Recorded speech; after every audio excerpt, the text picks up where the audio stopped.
mal de tête et transpiration après avoir regardé une dizaine de vidéos similaires et pourtant tu ne sais toujours pas comment bien choisir ton PC portable. Mais ne t'inquiète pas, c'est normal et dans cette vidéo je vais t'apprendre comment bien choisir ton PC portable tout seul sans l'aide de personne. Et à la fin de ce guide complet, tu pourras enfin cliquer sur le bouton acheter et virer les dizaines de PC que tu as mis dans ton panier. Alors, prêt à ne plus avoir une migraine lorsque tu entends PC portable? C'est parti. Mais avant de démarrer la vidéo, petit disclaimer. Il y a 3 ans, j'ai sorti une vidéo similaire et d'ailleurs c'est la vidéo la plus vue et la plus likée de ma chaîne et je vous en remercie. Et suite à cette vidéo, j'ai reçu énormément de messages positifs et surtout des personnes qui me demandaient une suite à cette vidéo par rapport aux nouvelles technologies sorties sur le marché. J'ai donc décidé de répondre à vos nombreuses demandes avec cette nouvelle vidéo qui est plus une mise à jour, qui va reprendre les bases et les conseils que je vous ai donnés dans la vidéo précédente tout en ajoutant de nouveaux conseils et vous allez voir, c'est plutôt pas mal. Vous allez donc comprendre à quoi sert chaque composant mais aussi et surtout quels sont les bons composants à choisir en fonction de votre situation et quel PC vous désirez avoir. Et ça me permet de commencer directement par le premier conseil et le conseil le plus important selon moi, définir vos besoins en fonction de votre utilisation. C'est primordial. Jouer, faire du montage vidéo, de la bureautique ou encore de la consultation multimédia, tout ça c'est des tâches qui sont différentes et qui nécessitent des composants différents eux aussi. Mais bon, ne t'inquiète pas, cette vidéo devrait couvrir tous les types d'utilisation, alors reste bien jusqu'à la fin. Et maintenant que tout ça a été dit, on peut commencer par le plus important, c'est-à-dire le processeur. Le processeur, aussi appelé CPU, Central Processor Unit, c'est un peu le moteur de votre PC portable. C'est pour ça qu'il est impératif de bien le choisir. Pour ce faire, c'est très simple, vous allez avoir généralement le choix entre deux marques, Intel et AMD. Tout d'abord, on a Intel, c'est les leaders du marché, mais c'est aussi ceux qui font les processeurs les plus stables. Ils proposent donc pas mal de modèles, mais pour éviter de vous perdre, je vais vous donner les meilleurs en fonction des gammes. Si vous tapez dans du bas de gamme, ça va plus être une Intel Core i3, et personnellement, je vous conseille pas de prendre une Intel Core i3. Pour moi, aujourd'hui, c'est trop limité, surtout dans les PC portables. Le minimum, selon moi, c'est d'aller taper dans le milieu de gamme les Intel Core i5, qui sont tout aussi puissantes que les modèles haut de gamme. La seule différence, c'est qu'elles sont plus optimisées pour faire une seule tâche plutôt que plusieurs tâches à la fois. Et donc, si vous voulez de la puissance en multitâche, le mieux, c'est d'aller choisir le haut de gamme de chez Intel, c'est-à-dire les Intel Core i7 et les Intel Core i9.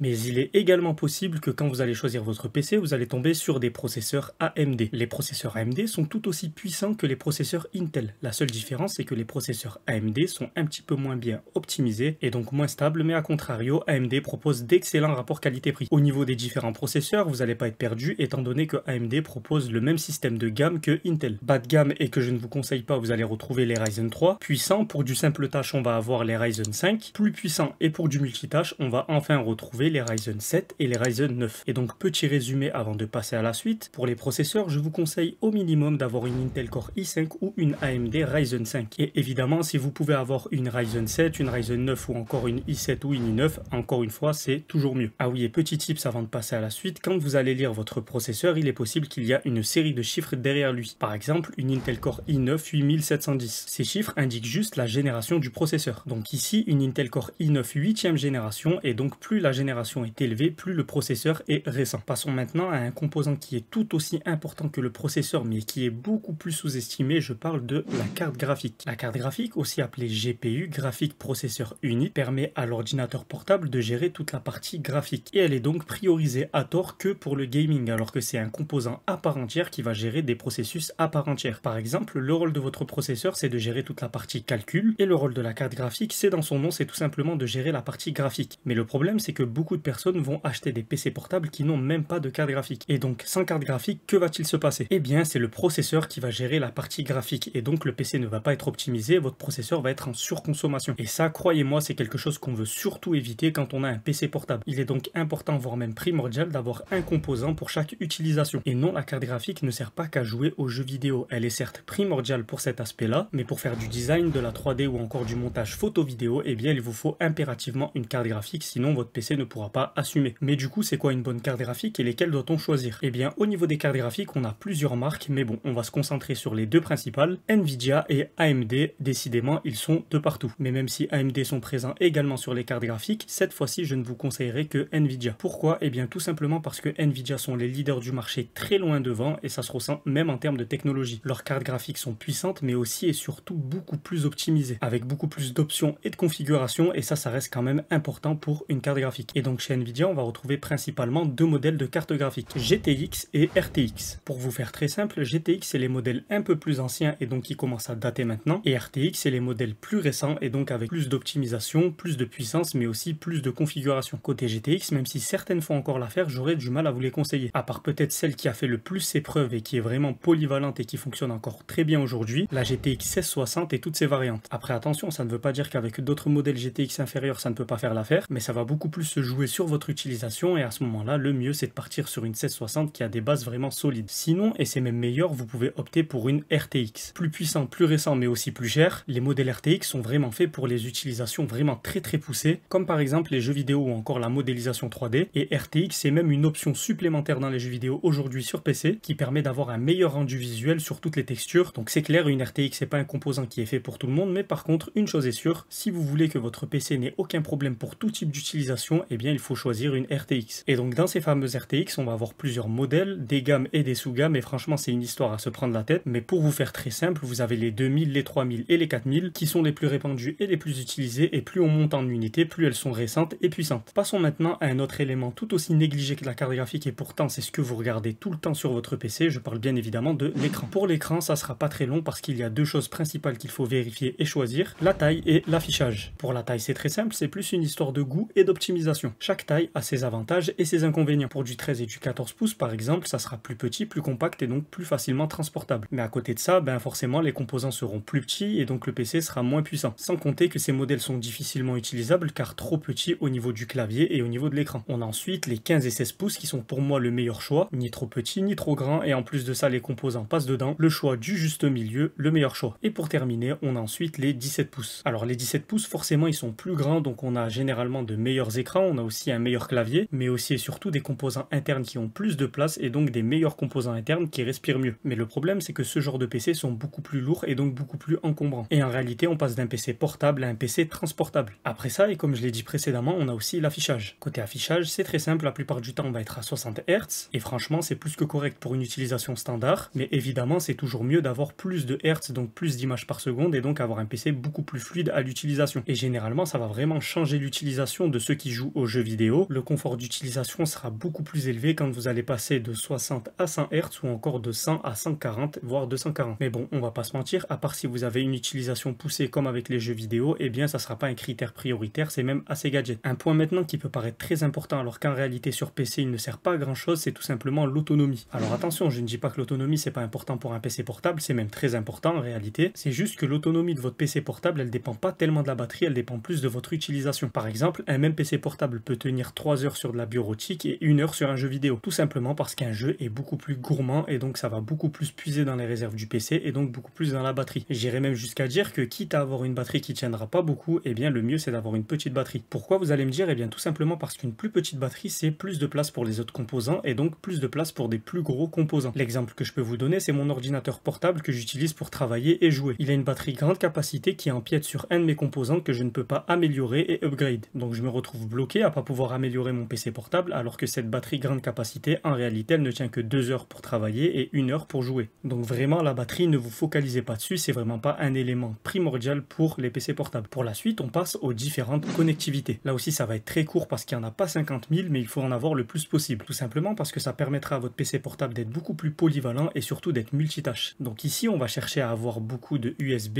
USB-C pour brancher différents périphériques et transférer différents types d'informations. On va aussi chercher à avoir un câble Ethernet pour avoir une connexion câblée si possible parce que c'est toujours meilleur d'avoir une connexion par câble. Et pour terminer, des HDMI et des DisplayPort pour avoir toujours plus d'écran et d'affichage. Passons maintenant à un élément qui est quand même pas mal important, la RAM. La RAM, c'est l'air de rien l'élément qui va permettre à votre PC de bien tourner et tourner de façon fluide. La RAM, elle va surtout servir à gérer les différentes tâches que vous allez avoir pendant votre utilisation. Et donc plus votre utilisation est lourde mais aussi et surtout simultanée, donc du multitâche, plus il vous faut de la RAM. Généralement, les PC portables sont préconfigurés sur différents types de modèles de RAM. 8, 16 et 32. 8 c'est correct mais ça commence vraiment à être juste aujourd'hui. Donc si vous voulez pas être limité, le mieux c'est d'essayer d'avoir 16 Go de RAM. Et évidemment, si vous pouvez avoir 32 Go de RAM, c'est encore mieux. Mais 8, 16 ou 32, il y a quand même une technologie qu'il faut prioriser, c'est DDR4 ou DDR5 et bientôt DDR6. Par exemple, imaginons que vous passez sur un PC portable 8 Go de RAM et en plus de ça, il n'est pas minimum DDR4, et bien ne le prenez pas. Allez plus sur un 16 Go de RAM DDR4 voire DDR5, votre PC n'en sera que meilleur. Ensuite, nous avons un élément qui est aussi important, le stockage. Vous allez avoir différents types de stockage, 128, 256, 512, 1000 voire même 2000. Alors on va faire simple, 128 et 256, vous oubliez. Aujourd'hui, les applications et les systèmes d'exploitation pèsent de plus en plus lourd et si vous démarrez avec 128 ou 256, eh bien en réalité, vous n'allez même pas avoir cette capacité, vous allez avoir peut-être même la moitié et vous ne pourrez rien stocker, vous serez donc bridé peu importe votre utilisation. Partez donc donc minimum sur du 512 Go de stockage et évidemment si vous pouvez avoir 1000 voire 2000 alors là vous allez être à l'aise et vous me remercierez. Au niveau des technologies, il y en a deux qui sont très répandus, les disques durs classiques en SATA et les SSD voire même les SSD en NVMe. Et qu'est-ce qui change, vous allez me dire? Eh bien tout simplement la vitesse d'exécution. Ce que je vous conseille au minimum c'est d'avoir un SSD. Après peu importe s'il est seul ou accompagné d'un disque dur classique SATA, tant que vous aurez un SSD vous serez bien équipé et le PC portable sera fluide et encore mieux si vous avez un SSD NVMe. Il est temps de passer maintenant au sujet qui fâche chez les puristes, je parle de la partie logicielle. Alors je vais pas passer par quatre chemins, prenez Windows tout simplement. Même si Windows a une sale réputation, ça reste quand même le logiciel le plus sécurisé et le plus polyvalent. Et oui, j'ai dit sécurisé et Windows dans la même phrase, je sais que ça peut être un peu choquant pour certaines personnes, mais Windows c'est le seul système qui a des sécurités efficaces intégrées. Tous les virus et toutes les problématiques que vous allez rencontrer lors de votre utilisation, généralement ça vient de vous. C'est à vous d'utiliser votre PC portable de façon sécurisée pour éviter de tomber sur des mauvaises choses, mais surtout de tomber sur des mauvaises personnes qui savent très bien que le logiciel d'exploitation le plus utilisé au niveau des PC portables, eh bien c'est tout simplement Windows.